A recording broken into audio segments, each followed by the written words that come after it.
Disclaimer: this book may contain content that is considered historically inaccurate or culturally insensitive by modern standards. My hope is that by exploring old literature, we will better understand why people of the past thought the way that they did and understand the influences that shape their culture. This video is not intended for young audiences.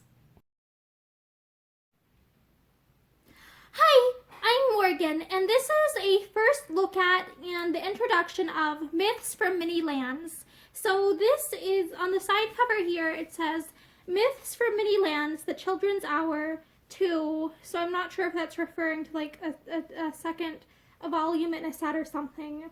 And at the bottom it says Houghton Mifflin Co. So those appear to be the publishers of this book. And on the cover is like an illustration of, like, I guess I describe it as a princess opening a chest.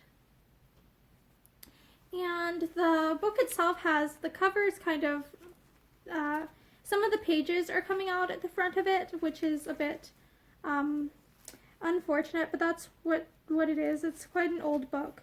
And right here, when you open it, there's like this red printed area with some, it looks like a print of like sailboats and a tree, and I'm not sure if that's some sort of another tree, and like an old man carrying a sack and with a walking stick, and it just has some like fairy tale inspired prints at the front of it, or like a design.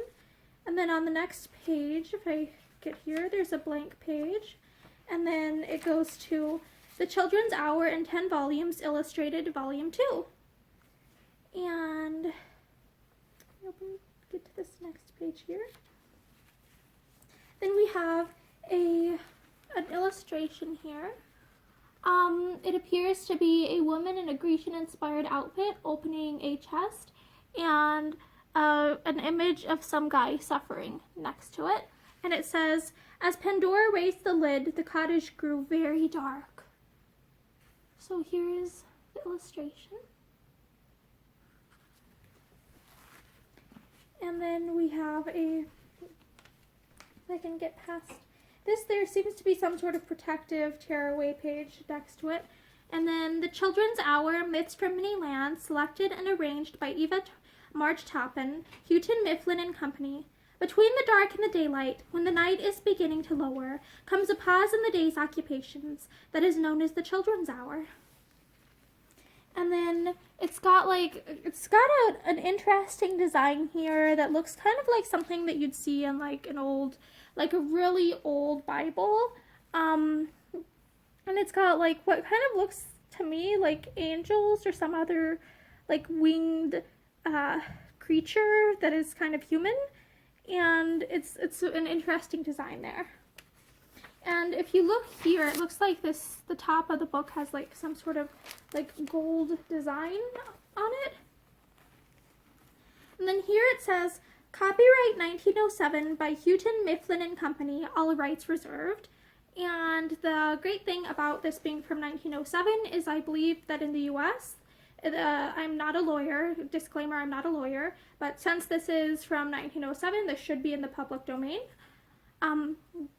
Note, all rights and stories in this volume are reserved by the holders of the copyrights. The publishers and others named in the subjoined list are the proprietors, either in their own right or as agents for the authors, of the stories taken from the works enumerated, of which the ownership is hereby acknowledged. The editor takes this opportunity to thank both authors and publishers for the ready generosity with which they have allowed her to include these stories in The Children's Hour. In the Days of Giants by Abby Farwell Brown, published by Houghton Mifflin and Company. Old Greek Folk Stories by Josephine Preston Peabody, published by Houghton Mifflin and Company. The Wonder Book and Tanglewood Tales by Nathaniel Hawthorne, published by Houghton Mifflin and Company. Japan in History, Folklore, and Art by William Elliott Griffiths, published by Houghton Mifflin and Company. And then it goes on, there's a page about the contents, and it has To the Children, Myths of Greece and Rome, Myths of Scandinavia, Myths of Japan. And here is the excerpt of To the Children. It was a long, long while ago, much longer ago than once upon a time, but even then there were people living on the earth. They must have thought it a strange place, for so many puzzling things were continually happening around them. There were no men wise enough to explain the mysteries. There were no books. There was not even an alphabet, and they had to imagine explanations as well as they could. One thing that especially interested them was the fact that in the morning a great yellow object slowly ascended the arch of the sky, and then descended on the farther side and went out of sight. No thing could do this of itself, they thought, and therefore they felt sure that someone was moving the object. They supposed that he was of course stronger and larger than they, and they believed that he must be exceedingly graceful and beautiful. Sometimes they felt afraid of this sun god, for the rays were so fierce and burning that people sickened and died. "He is shooting his arrows at us," they said, as they hid away in terror. Oftener, however, they were glad to see the sun in the sky, not only because it gave them light and warmth, but because it ripened the fruits of the earth and prepared them to become food. "Now he is good to us," they said. "Let us give him sacrifices, and perhaps he will not shoot us again with his terrible arrows." After a while, they came to believe that the sun was a great golden chariot, and that the sun god, or Apollo, for by this time they had given him a name, harnessed his fiery horses to it every morning and drove them across the sky.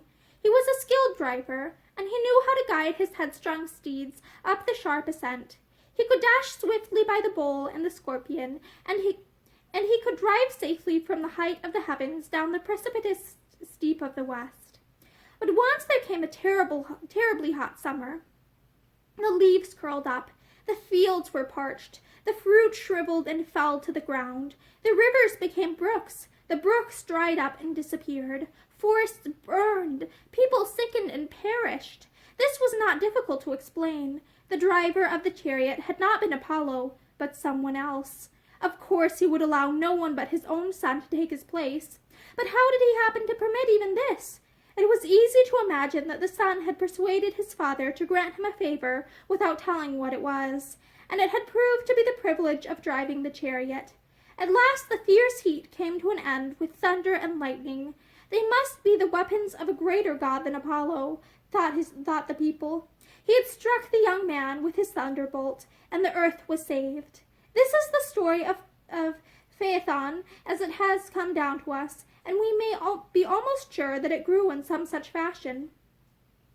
There were so many mysteries that gradually hundreds of these stories came into being, many of them very poetical and beautiful.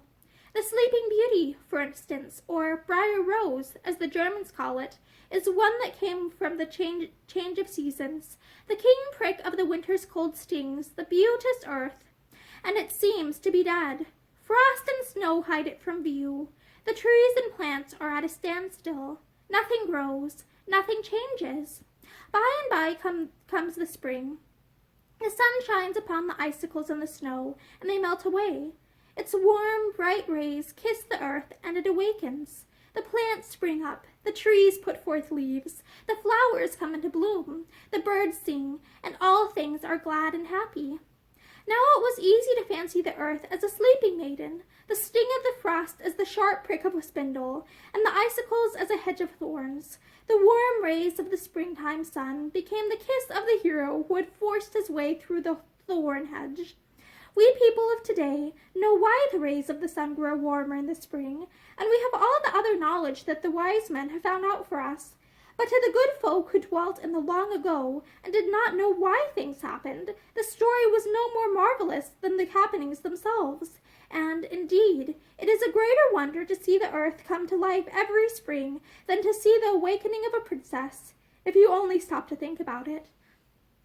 Myths are not only as old as the hills, some of the hills at least, but they come from all over the world. It is not at all uncommon to find the same tale in two countries thousands of miles apart. The story of carrying water in a sieve is found in Greece, in Scandinavia, and even in the American folklore of Uncle Remus. Stories of one-eyed giants are found in Ireland, Greece, and Japan. Sometimes we find many different stories to account for the same fact. The early people of India believed that the moon went out of sight during an eclipse because it was swallowed by a dragon. The Japanese, in like manner, declared that when the sun disappeared, it had hidden itself in a cave. In the first rays of ruddy light, reaching up along the horizon at the dawning, the Greeks and Romans saw the rosy fingers of a beautiful goddess. The natives of some of the Pacific islands were not so poetical. They said that the dawning came because the darkness had been cut in two with a red knife. These myths teach us much of the people who lived in the days before there was any written history, and, therefore, they are highly valued by learned students.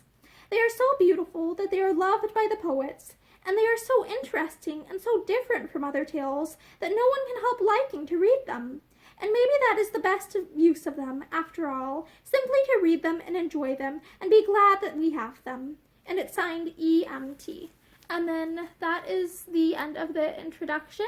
So thank you, and I hope that you join me for the stories.